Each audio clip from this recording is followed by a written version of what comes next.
মধ্যে পরমাদ স্ত্রী গর্ভিণী গোবিন্দ গোবিন্দ গোবিন্দ।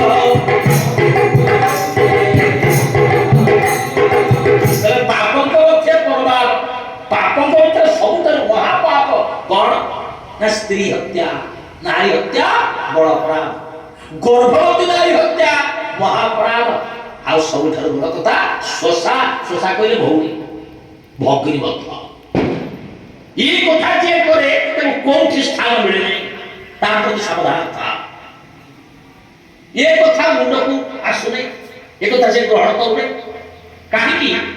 ନା ଯୋଉ କଥାର ଯେ ଗ୍ରାହକ ହୋଇଥିବ ସେ କିଛି ଗ୍ରହଣ କରିବ ଜାଣିବ ଗ୍ରାହକ ଭିତରେ ସେ ବିଷୟରେ ଯଦି ଚିନ୍ତନ ନଥିବ କିଛି ଲାଭ।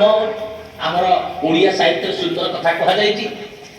କବି ଦୀନକୃଷ୍ଣ ଦାସ ରସକଲ୍ଲୋଳରେ ବର୍ଣ୍ଣନା କରିଛନ୍ତି କଣ କର୍ପୂର ଚନ୍ଦନରେ